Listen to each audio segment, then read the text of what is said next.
लोकशाहीचा बुलंद आवाज, रिपब्लिकन वार्ता, महाराष्ट्र। फुलंब्री धरणातील पाणी दिवसाढवळ्या चोरी, प्रशासन मुग गिळून गप्प, धरणातील लाखो रुपयांचे मासे तळफळून मरणार।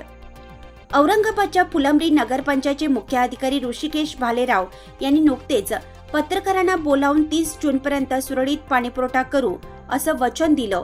मात्र तळ्यातून सध्या दिवस रात्र पाणी उपसा करून शेती पिकवली जात आहे।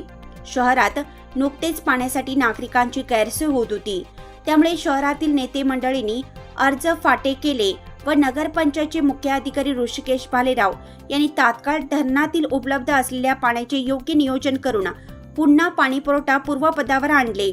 मात्र ज्या ठिकाणी नगरपंचायतने विहिरी अधिग्रहण केल्या तेथून हाकेच्या अंतरावर असलेल्या धरणात शेती करणाऱ्या शेतकऱ्यांनी पाण्यासाठी असलेल्या पाण्यात फिल्टर मशीन व इंजिन जनरेटर टाकून पाणी उपसा करून मक्का, गहू व आता बाजरी पिकाला सर्रास पाणी देत आहेत। या प्रकरणाने असं वाटतं की 30 जूनपर्यंत शहराला सुरळीत पाणीपुरवठा करू हे वचन पूर्ण होते की नाही यात शंका निर्माण झाली आहे। तसेच धरणात महात्मा फुले मागासवर्गीय मत्स्य व्यावसायिक सह संस्था मर्यादित फुलंब्री यांनी दिनांक 27 मार्च रोजी फुलंब्री तहसीलदार व मुख्य अधिकारी यांना निवेदन दिलं की या प्रकल्पात जवळपास लाखो रुपये किमतीचा मत्स्य बीज सोडलेला आहे। जर असाच दिवस रात्र अवैध पाणी उपसा सुरू राहिला तर प्रकल्प कोरडा होऊन संस्थेचे लाखो रुपयांचं नुकसान होऊ शकतं। तसेच येणाऱ्या दिवसात शहरवासियांना पाण्याची मोठ्या प्रमाणात टंचाई निर्माण होणार आहे। तरी सध्या होत असलेले पाणी उपसा तात्काळ बंद करण्यात यावं, अन्यथा लोकशाही मार्गाने तीव्र आंदोलन छेडण्याचा इशारा संस्थेचे चेअरमन सुष्मेश प्रधान व सचिव राजू प्रधान यांनी लेखी निवेदन दिलं आहे। फुलंब्री प्रकल्पामध्ये आम्ही लाखो रुपयाचं मत्स्य संचयन केलेलं आहे। तरी शेतकरी लोक वारंवार नुसतं अवैधरित्या पाणी उपसा करत आहेत धरणातून। तरी कुठंतरी असं वाटतं आहे की फुलंब्री शहराला येणाऱ्या काळामध्ये खूप कठीण जाणार आहे पाण्यासाठी, कारण की खूप पाणी टंचाई भासणार आहे येणाऱ्या काळामध्ये। त्यामुळं शासनाला आमची विनंती आहे की त्यांनी लवकरात लवकर जे उपसा करणारे शेतकरी आहेत त्यांना कुठंतरी पावबंद केलं पाहिजे, त्यासाठी आमची शासनाला विनंती आहे। तुम्ही तळ्यामध्ये कितीचा माल टाकले अंदाजे आमच्या लाखो रुपयांचा माल देतात। मत्स्य व्यवसाय तुमचा धंदा आहे का? हो, आमचा व्यवसाय आहे, मत्स्य व्यवसाय। सध्या परिस्थितीमध्ये किती माल असेल तुमचा त्याच्यात? सरासरी हा कमस कम एक 70-80 लाख रुपयाचा माल आहे त्याच्यामध्ये सध्या। आणि पाणी तळ्यामध्ये किती टक्के आहे?